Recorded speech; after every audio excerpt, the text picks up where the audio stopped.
किसी भी बिजनेस को चलाने के लिए 3M बहुत ही ज्यादा इंपॉर्टेंट है। और ये 3M है क्या? जिसमें सबसे पहला एम आता है मनी।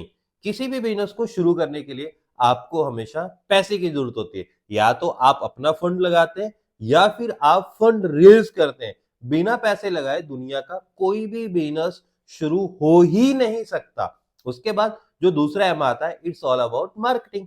अब आपको आपके बिजनेस को चलाने के लिए या फिर आपके प्रोडक्ट को सेल करने के लिए आपको जिस चीज की जरूरत पड़ती है वो होती है मार्केटिंग की। जब तक आप मार्केटिंग नहीं करोगे तब तक लोग आपके प्रोडक्ट्स के बारे में नहीं जानेंगे, तब तक लोग आपके बिजनेस के बारे में नहीं जानेंगे। तो मार्केटिंग इस बिजनेस का सबसे ज्यादा इंपॉर्टेंट पार्ट है, या फिर किसी भी बिजनेस का जो सबसे ज्यादा इंपॉर्टेंट पार्ट है बिजनेस को शुरू करने के बाद, वो होता है मार्केटिंग। और उसके बाद जो तीसरा एम आता है, इट्स कॉल्ड मैन पावर। अब किसी भी बिजनेस को चलाने के लिए भाई लोग तो चाहिए ना। अब देखो, प्रोडक्ट्स बनाने के लिए भी लोग चाहिए, प्रोडक्ट्स को बेचने के लिए भी लोग चाहिए, मार्केटिंग करने के लिए भी लोग चाहिए, और साथ ही साथ जो लोग उस प्रोडक्ट्स को यूज करेंगे वो भी तो लोग ही चाहिए ना। जब तक लोग नहीं होंगे तो बिजनेस कैसे चलेगा, या कोई भी बिजनेस किस तरीके से ग्रो करेगा। अब सेम सी चीज डायरेक्ट सेल बिजनेस के अंदर होती है कि डायरेक्ट सेल बिजनेस को शुरू करने के लिए सबसे पहले जिस चीज की जरूरत पड़ती है वो होता है पैसा। अब डायरेक्ट सेल बिजनेस के अंदर पैसा नहीं लगाना पड़ता, ये बात हम हमेशा बोलते हैं। डायरेक्ट सेल बिजनेस के अंदर जो भी आपका पैसा लगता है वो सिर्फ एक चीज पे लगता है, वो है प्रोडक्ट्स को खरीदने के लिए। डायरेक्ट सेल बिजनेस पूरा का पूरा प्रोडक्ट बेस्ड बिजनेस होता है। प्रोडक्ट ही डायरेक्ट सेल बिजनेस की सबसे बड़ी बैकबोन है, क्योंकि आप प्रोडक्ट्स को बेचने के लिए अपना नेटवर्क तैयार करते हो और वो नेटवर्क मिलके आपके साथ उस प्रोडक्ट्स को बेचता है, जिससे कंपनी का टर्नओवर बढ़ता है और कंपनी आपको उसके बदले में पैसा देती है। सो प्रोडक्ट्स को बनाने के लिए या प्रोडक्ट्स खरीदने के लिए डायरेक्ट सेल बिजनेस के अंदर पैसा लगाया जाता है, और वो प्रोडक्ट वो होता है जो हमारी जरूरत का होता है।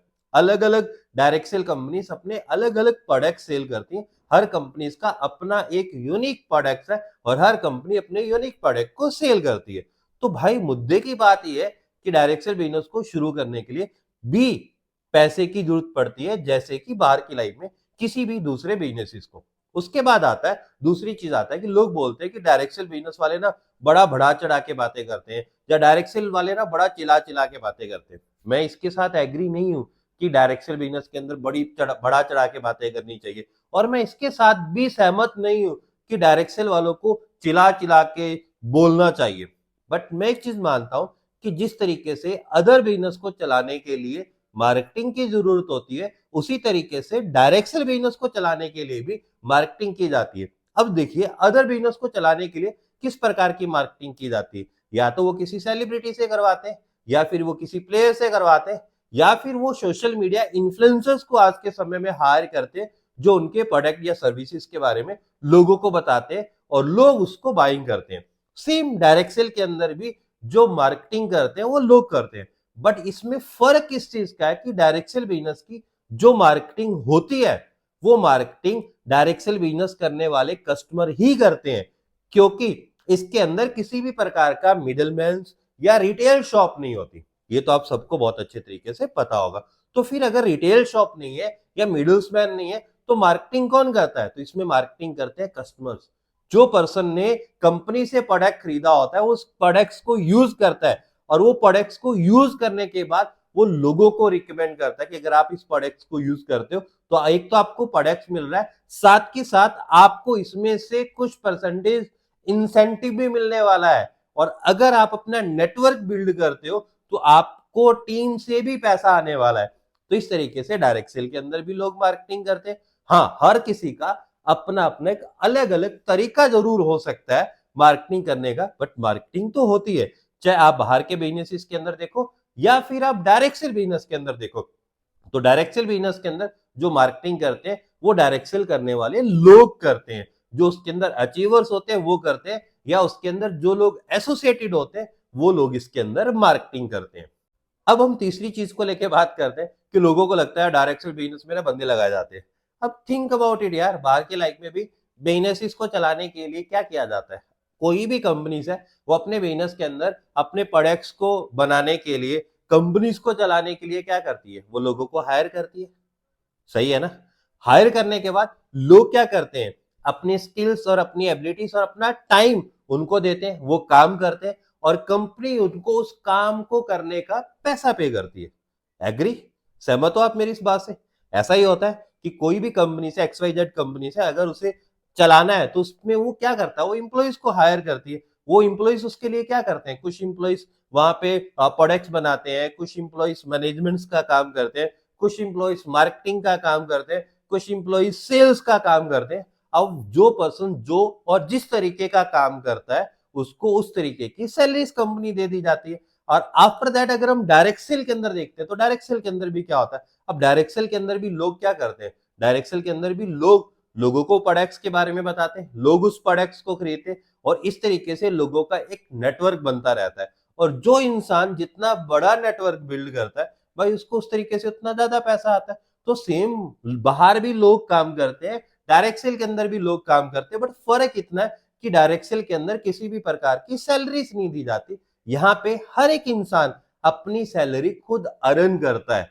या हम दूसरे शब्दों में बोले कि डायरेक्ट सेल बिजनेस के अंदर हर एक इंसान अपना पे चेक खुद लिखता है। वो कितना पैसा कमाना चाहता है यह वह खुद तय करता है और उसके अनुसार जो लोग काम करते हैं वो उस पे चेक को अचीव करते हैं या मे बी उससे भी ज्यादा इनकम अचीव करते हैं। तो सेम बाहर के बिजनेस में भी वही हो रहा है और डायरेक्ट सेल बिजनेस के अंदर भी वही हो रहा है।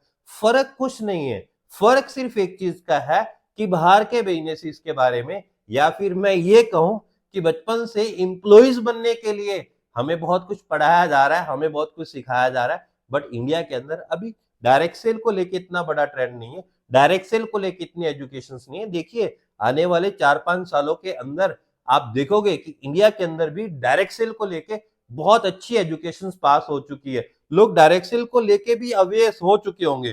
तब देखना, तब लोग किस तरीके से डायरेक्ट सेल में जाएंगे, तब जाके लोग ये क्वेश्चंस नहीं करेंगे कि यार इसमें पैसा लगाना पड़ता है या इसमें तो हमें बढ़ा चढ़ा के चीजों के बारे में बताना पड़ता है, या फिर लोग इसमें ये नहीं बोलेंगे कि यार इसमें बंदे लगाए जाते हैं।